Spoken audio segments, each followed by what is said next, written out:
Uyu munsi rero nagize experience yo kugira ngo ngende muri izi bisi zo muri Kenya zitwara abagenzi. Izi bisi zikaba zikunze kwitwa matatu. Izi bisi rero ni bisi zipakira abantu benshi, ni bisi zikora transport hano mu mujyi rwagati wa Nairobi. Ariko izi bisi za matatu za hano muri Kenya zo ni ibibazo.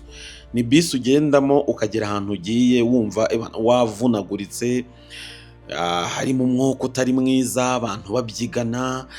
None ikintu gitangaje muri izi bisi zigiramo imiziki myinshi. Haba harimo imiziki igenda ikakumena umutwe, ugera ahantu ugiye umutwe uri kukurya. So ahantu rero bamwe bagiye bavamo, aba ari njye usigara mpagaze.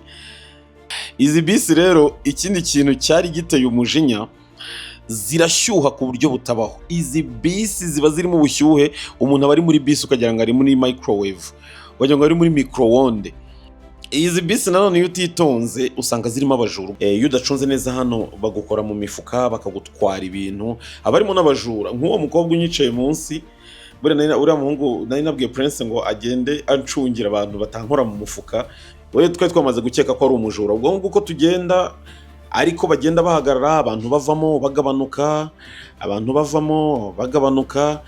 kuri video ikurikira ndabereka indi video twakoreye Kawangware. Ni ahantu nyine haba abajura benshi cyane. Niyo mpamvu ugenda witonze, cunga mu mufuka wawe. Nk'uyu winjiye wabona ari igisambo. Hari igihe usanga ari igisambo aje kubanza. None iyo bakora iryo kontu uri nk'umunyamahanga, igikurikira ni ukubanza bakakwiga neza, bakabona ukuntu baza kuguteka imitwe, bakabona ukuntu baza kukwiba. Biri fresh. Hano bariba, muri Kenya bariba, nubwo nagiye mbibwira abantu benshi bakabihakana, ariko Kenya iriba bro. Kenya irimo abajura kandi bari very professional, ku buryo nakwiba ntumenye ko yakwibye, cyangwa se akakwiba akanakwereka ko yakwibye ariko utamufata ngo bikunde kubera bari kumwe n'abagenzi biwe. Turimo twigenda rero tugera Kawangware, ubwo twageze aho bisi igomba kudusiga. Microwave yacu nuko twayisohotsemo. Nuko twavuye muri micro-onde yacu. Mbega ubushyuhe burimo. Wallahi batimba. Hano hantu bacyucye bajya muri micro-onde, umuntu aba yicayemo. Fata indi modoka itujyane Kawangware turanyura hano. Abarimo ubushyuhe mwa bantu mwe, iriya bisi irashyuha, none imiziki birimo. Bari batugonze habuze gato. Imana ikinze akaboko. Turayifatira hehe? Hariya se. Reka twereke kwambuka umuhanda batatugonga. Reka hano niho hafi. Ntari kuko hariya amani twambutse batugonga. Izi bisi ziba zishyushye. Waje? Zawe two ziratinda. Reka tuyifatire hariya. Reka twambuke dufatire bisi tujye hano bita Kawangware. Ahantu haba abajura ba mbere muri Kenya baretse batakugonga. Njye nsigaye ninya kwambuka umuhanda mani. Nyabugogo bari bangu. Hano barakugonga, noneho mpuze situation urimo ntibaba bayitayeho, barikomereza ubuzima bwabo bugakomeza bukamera neza.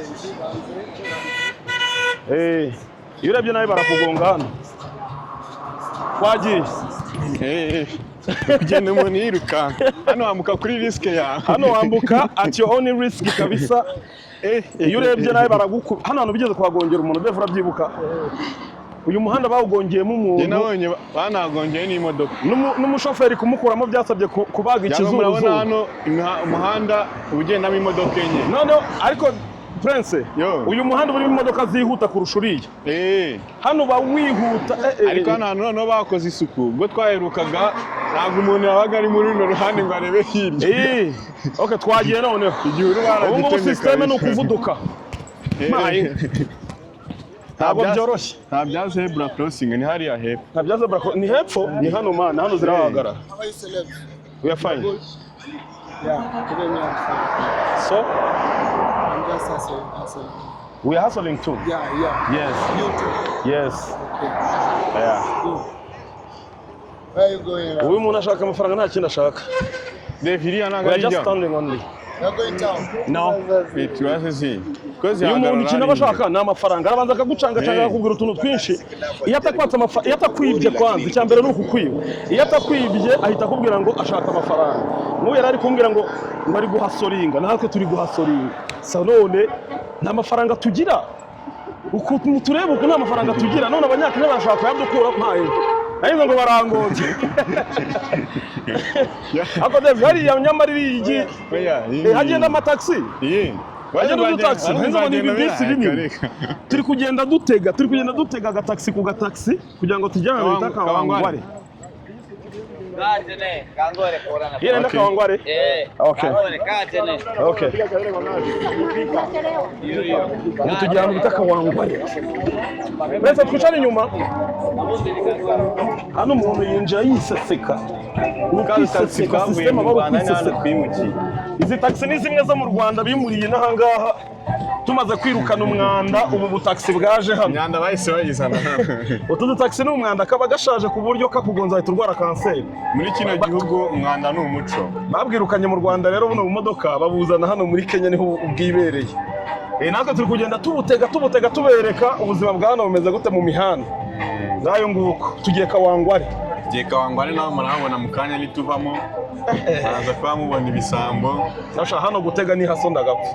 Usko wahapfira. Ntabwo biba byoroshye. Maravuga ngo buba bushaje buno mu modoka kaba gashaje kuri level n'intebe. Ese uriya mutipe ari kwangwa ari muri haso. Ngo ari guhasoringa. Kandi ahagaze mu gihe turi guhasoringa turimo turereka abanyarwanda video z'ahantu tuba turi kugira ngo babone mu bindi bihugu bimeze bite babayeho batariko harihagarariye ari gusaba amafaranga abeshya ngo ari guhasoringa. Izi modoka abantu babyibushye ntabwo bajya bazigenda. Bataziyenje se ndananutse. Oya hari abandi bantu babyibushye nk'aba badamu bamwe bafite ibibuno. Nabo bazigendamo.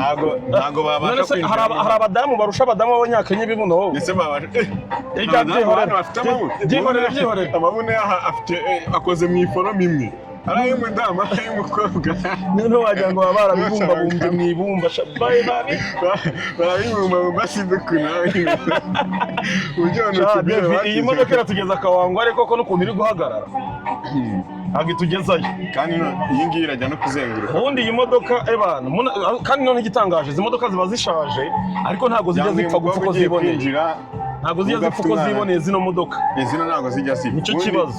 Kuramutse ubonye nka cya kintu bakishamo fitensi hajya bakita gutya. Rovi. Ngiya.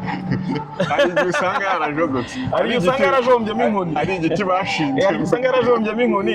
Ari yakirishamo amavitensi. Niho hantu itwenyera ko abantu hano bazi imodoka. Izi modoka ziba zishyushye mw'abantu. Zitwa ngo nizo zitwara abagenzi. Ziba zishyushye kuri level abantu ugere wadongeye none ndi kubira icyokere. Wajyona mikrofone. Natutubikanye do. Nka Nyagasani. Uri ni ku cyokezo kabisa. Njyewe nsabye abanyarwanda kujya batembera bakareba ubuzima. U Rwanda ni igihugu cyiza gisa neza kitarimo struggle zingana gutya. Ntabwo u Rwanda rurimo struggle zingana gutya kabisa. Kenya yo wagira ngo ariko ikintu nkundira muri Kenya umukire abakize umukene akennye. Umukene rero niba akennye niba ukize uri umukire ariko niba ukennye nanone uri umukene. Hano muri Kenya umukene waho nta muntu uri muri life standard wapi. Nta muntu uri media. Niba ukennye ugomba kuba ukennye koko. You make sure ko ukennye. Ubundi ni kwa kundi bavuga ngo niba uri mubi uri mubi. Waba uri mwiza ukaba mwiza. Hano naho iyo ukize ubukize. Niba uri mugufi uri mugufi. Ntukavuga ngo ububi ni ku mutima. Oya hano ntabwo abantu bose ari bagufi. Bira bavuga ndi kuvuga. Niba uri mugufi we mugufi niba uri muremure we muremure. Kuri nyine bavuga ngo ubwiza ni ku mutima. Uzi ibintu by'abanyakigali abasore b'i Kigali bigize ngo batunze amamodoka urumva ugasanga umusore muto yatunze imodoka hano ntabwo bihaba. Umuntu wese utunze imodoka abakize urabyemera kabisa abakize ntabwo ari umukene. None kwa kundi umuntu muri Kigali atunze akamodoka niyo kaba ari aka miliyoni imwe agafite ariko agafite akabyimba kabisa. Ugasanga abaniga bacu batunze imodoka abatunze imodoka igisohoka uwo mwanya ariko mukamuba muri apartment. Ikintu kirenze hano nta muntu wemerewe kugura imodoka iri munsi ya 2010. Nubwo kuri 2010 kuzamuka kandi yo nayo ibishaje. Niyo mpamvu noneho hano muri Kenya nta control technique haba y'imodoka. Baba bazi yuko imodoka zose aba ari nshyashya. Ariko noneho bigatangaza nk'iyi modoka turimo uyu mumbunda iyiwe n'umumbunda se n'imodoka. Ibaze ko nta control ibifite no modoka.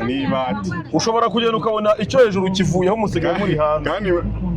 Kandi niyo basakaza aho shitingi imbere y'uko bigenda. Nabiretse ndazikwereka ahantu tugenda yikwereka. Shitingi yo ntabwo ishoboka. Ahantu tugenda yikwereka. Ntabwo ishoboka. Kino cyo hejuru kiba cyaravuyeho. Reve reka tongere dushotinga tugeze. Mu insengero.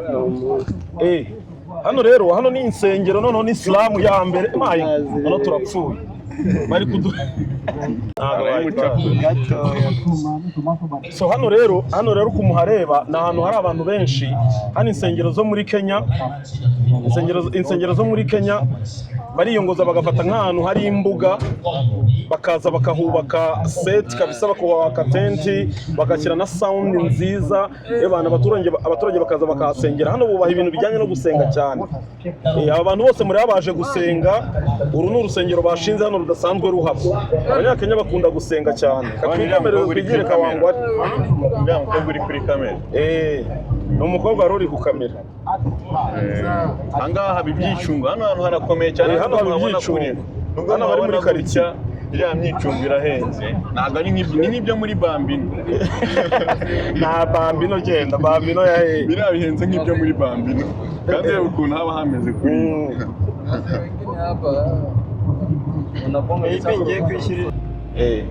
ikintu cyo gitangaje muri taxi z'abanyakenya, bo bagenda bishakiramo indi myanya bagenda bongeramo. Niba intebe zicaraho nk'abantu 5, bo bakongeramo nk'abandi 6 bakaba nka 7 cyangwa 9 cyangwa 8. Bo bagenda bongera imyanya. Ahantu hose hasagutse akanya baragenda bagaterekamo nk'urubaho. Urabona nk'aho ngaho wenda bafite siroga ivuga ngo nta muntu bagomba gusiga. Nta muntu bajya basiga. Urabona nk'uyu mwanya w'imbere muri kureba hicara abantu bundi 4, ariko hicara abantu 3, ariko noneho uyu mwanya umeze nka koridoro wo hagati bahita batambikamo akabaho bagata bicazamo umuntu, abantu bakaba babaye 4. Nta ntebe iba yarahagenewe. Urebye nkaho ubirebye wabona uno muntu nta hantu yicaye. Wewe nk'uwo muntu nta hantu yicaye, kandi yicaye ku kabaho. Urabona ko nta n'ikintu cyo kwegamira afite. Ntago ako byageraho yavunaguritse. Barabimenyereye. Oya man, byageraho yavunitse kabisa. Nta tubona bagiye. None iyi koridoro yose yo hagati y'intebe ibifunze yicayemo abantu. Abahicayemo abantu kabisa bagiye bongera. Mbese imodoka itwara abantu bare extra barenga abagenwe n'imodoka, bigatuma rero amafaranga yabo yiyongera. Niyo mpamvu uzasanga bino bihugu biba bikize, ariko ahanini bikira kubera kwica amategeko n'amabwiriza baba bagomba kugenderaho. Ako twageza Kawangwari ndakeka. Oya niho turi ahubwo nuko turagira neza mu bisambo. Ntabwo turagera muri karitsiye neza. Ahandi buri muntu wese gahunda bari gukora mu mufuka, gahunda bari ukugucapuza. Aka gakapu karakomeye ku byo gukankuraho byagora. Urebye nabi naye barakwiba. Aya masaha yo ni meza, ntabwo bapfa kugufata ngo bakujegeze bakwiba. Ngo iyo bavuze ikintu biba bakwibana n'agakapu. Bakurekuranya. Cyokora kwiba byo ni ikintu, nicyo kintu cyonyine kiba kibagenza. Ni ahantu haba hari abantu benshi. N'aya masaha ya nimugoroba abantu baba hari bose n'abantu nk'ibihumbi nka 6, 3 nibo baba batari abajura, naho 3 ari usanga ari abacuruzi. Kandi uwo mucuruzi yagufashe, umucuruzi nawe yagufasha arakwiba. Noneho aha hantu niho nigeze guparika imodoka, umupompista kuri station ngura amazutu y'ibihumbi 5. Dore ya ntebe aka ni kakabaho gakora turebe ka gatebe wa muntu yari yicayeho. Iyo ntebe umuntu aba yishyura amafaranga amwe n'ay'umugenzi usanzwe. Ako kabaho amafaranga umugenzi w'imbere wicaye kwa shoferi yishyura, niyo n'umuntu wicaye kuri ako kabaho bari bwishyura. Ndabeshya pure. Niko bimeze. Man, iyi Kenya abantu bazabaho bro. Nakandi kabaho bagakuyeho. Cyangwa ni kakandi bakuyeho. Barayibika. Ubundi ni ukuvuga mufashe yishyure.